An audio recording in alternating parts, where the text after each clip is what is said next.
কথায় আছে ভক্তের ভগবান। তাই ভগবান যখন টানায় ভক্ত সেই টানে পৌঁছে যায়। তো বন্ধুরা, নমস্কার বন্ধুরা, আমি নিরূপা লাইফস্টাইলের পক্ষ থেকে তোমাদের সবাইকে জানাই শুভ দুপুরে শুভেচ্ছা। গত শনিবার গিয়েছিল ফলহারিণী অমাবস্যা। তো সেই জন্য আমি পৌঁছে গিয়েছিলাম নলহাটি সতীর ৫১ পীঠের এক পীঠ মা নলাটেশ্বরী মন্দিরে। দক্ষযজ্ঞের সময় কথিত আছে সতীর দেহের এক অংশ এইখানে পতিত হয়েছিল। তো আমাদের দেবী সতীর গলার কণ্ঠের নালী এখানে আছে, যেটাকে আমরা কণ্ঠনলী বলি, সেইটা পতিত হয়েছিল। তো এই কারণে এখানে মন্দিরের নাম দেবী নলাটেশ্বরীর মা। তো প্রচণ্ড রোদ গরম আর সাথে মনের আশা কামনা নিয়ে পৌঁছে গিয়েছিলাম নলাটেশ্বরী মন্দিরে। উপোস করেছিলাম কারণ সেই দিন ছিল ফলহারিণী অমাবস্যা। প্রচণ্ড রোদ গরম সহ্য করে অপেক্ষা করে চলে গিয়েছিলাম মায়ের দর্শন করতে। আমি জীবনে প্রথমবার এখানে এলাম দেবী দর্শন করতে। তো ৪ তলা বাড়ির উচ্চতাতে মা বিরাজমান। মায়ের যে মন্দিরটা ওটা হচ্ছে ৪ তলা বাড়ির উচ্চতার সমান। তো একে একে সমস্ত ভক্ত এসেছে, প্রচুর ভিড় হয়েছিল। তো আমরাও লাইনে দাঁড়িয়ে পড়েছিলাম পুজো দেবার উদ্দেশ্যে, আর মাকে জীবনে প্রথমবার দু চোখ ভরে দেখব তাই। প্রচণ্ড ভক্তের ঢল নেমেছিল সেই দিন। বহু দূর দূরান্ত থেকে মানুষ এখানে আসে তাদের মনস্কামনা জানাতে মায়ের কাছে। তো আমরা যেখানটা দাঁড়িয়ে রয়েছি এখানটা দেখো, এখান থেকে মায়ের সামনের আটচালাটা কত সুন্দর লাগছে, তাই না বলো বন্ধুরা?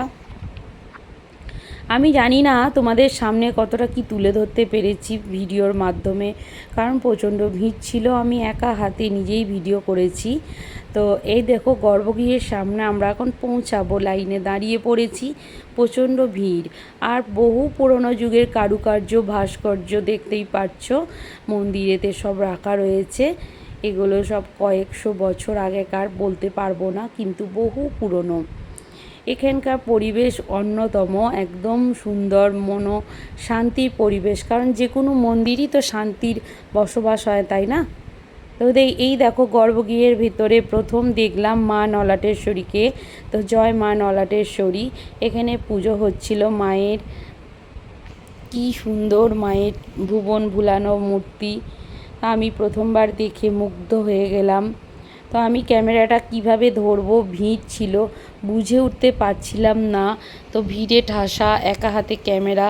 তো আমি ভাবলাম আমি পুজো দিতে গেছি প্রথমবার, আর আমি আমার বন্ধুদের সাথে শেয়ার করব না, তাই তোমাদের জন্য যেটুকু পেরেছি ভিডিও তুলে এনেছি বন্ধুরা। তো দেখো এখানে ব্রাহ্মণ একের পর এক সবার পুজো নিচ্ছেন এবং পুজো করে দিচ্ছেন। তার পাশেই, ঠিক মন্দিরের পাশে, ওই যে বললাম না মন্দিরটা ৪ তলা বিল্ডিংয়ের সমান উচ্চতা, তার পাশেই দেখো এখানে কি সুন্দর একটা পাহাড়। আমি তো প্রথমে ভেবেছিলাম এটা হয়তো সিমেন্ট দিয়ে তৈরি, কিন্তু পরে ওখানে ব্রাহ্মণের মুখে শুনে জানতে পারলাম না, এইটাই সেইটা অরিজিনাল পাহাড়। এই পাহাড়টা এখনও এখানে রয়ে গেছে এক অংশ। তো এখানে দেখো আমাদের গণেশ মহারাজ রয়েছে পাহাড়ে, তার পাশেই রয়েছে দেবী সারদা, রামকৃষ্ণ ও বিবেকানন্দ সব মূর্তি।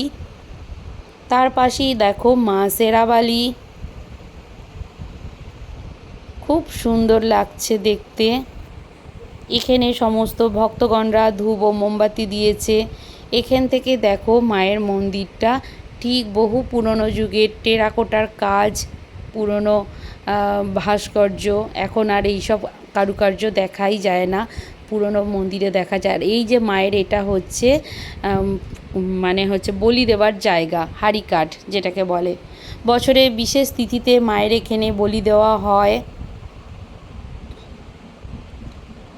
সমস্ত ভক্তরা পুজো দিচ্ছে, কেউ বা পুজো দিয়ে বেরিয়ে যাচ্ছে। আর এটা হচ্ছে মন্দিরের সেই আটচালা। এখানে বিভিন্ন রকম পূজা পাঠ চলছে, আর পুজোর ব্যবস্থা পদ্ধতি সব কিছু রয়েছে। ভক্তরা এখানে বসে আছে শান্তির খোঁজে।